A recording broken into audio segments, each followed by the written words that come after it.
Ambroise, we've heard from Frederick and from Doug about the Lagardère travel retail experience and what you're trying to achieve. But how do you think your company differentiates itself from other travel retailers operating in this market? Our group strategy is to develop powerful, innovative retail concepts based on three global pillars. Facilitation. How can we make customer life as seamless as possible? Care. We want our passengers to really feel like guests when they are entering and experiencing our stores. And here and nowhere else, we are aiming to create unique experience in each store that we are operating. We want our stores to be deeply rooted in a location where they are based and matching each airport's unique positioning and unique and differentiation. So basically what you're trying to say is that your DNA corresponds almost exactly with the DNA and the culture of every individual airport or rail station where you operate. That's what we are aiming at. And this is what we believe passengers, customers are looking for. Passengers are really looking for differentiation, new things, different things than what they are used to see, either on the high street or in other airports.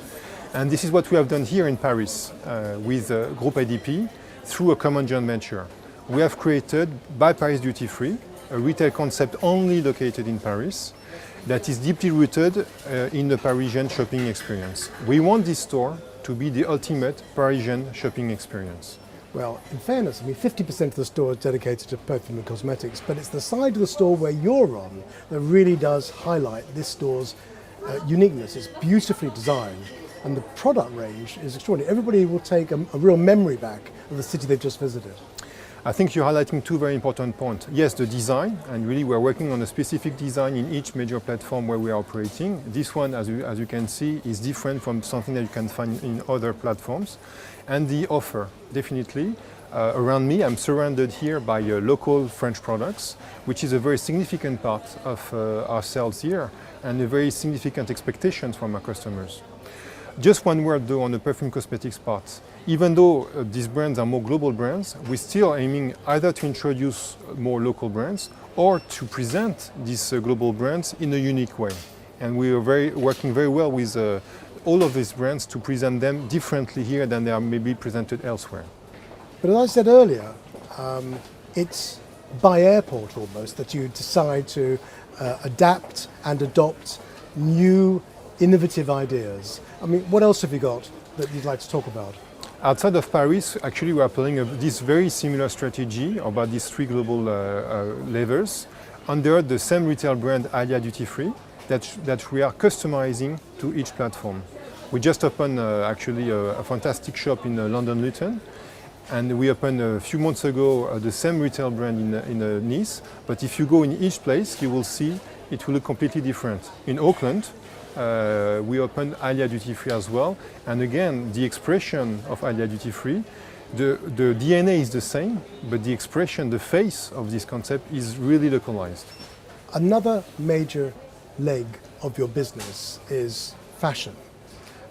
Just looking at the general market trends at the moment, what do you think are the key drivers for tomorrow in duty free and fashion, particularly as it's becoming an increasingly important category within the market? Yes, for us, fashion is a very, very important category, representing close to 20% of our duty-free sales. We are actually today the #1 operator in fashion in airports. And so we understand very well this category, and we think it's a high growth category in the coming years, definitely. In fashion, we see two main trends. First, how can we present the luxury brands exactly as the way they want to be presented? As good or even better than how they are presented downtown. The other part is multi-brand fashion, because also part of the business is about presenting a more accessible offer in the multi-brand area.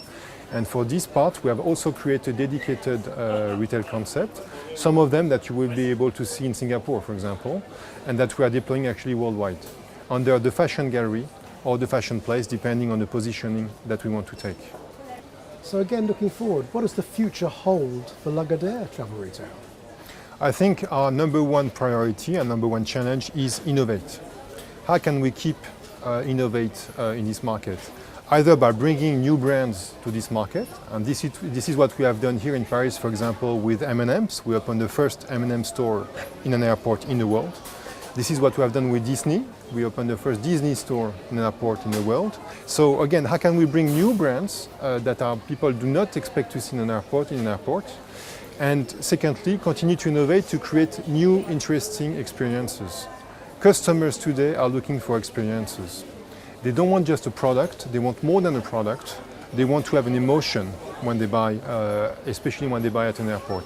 And this is really what we're trying to do here through innovation, to bring them more than just a product, to bring them a real experience, a differentiated experience in the stores where we are operating. So our number one challenge is keep innovating.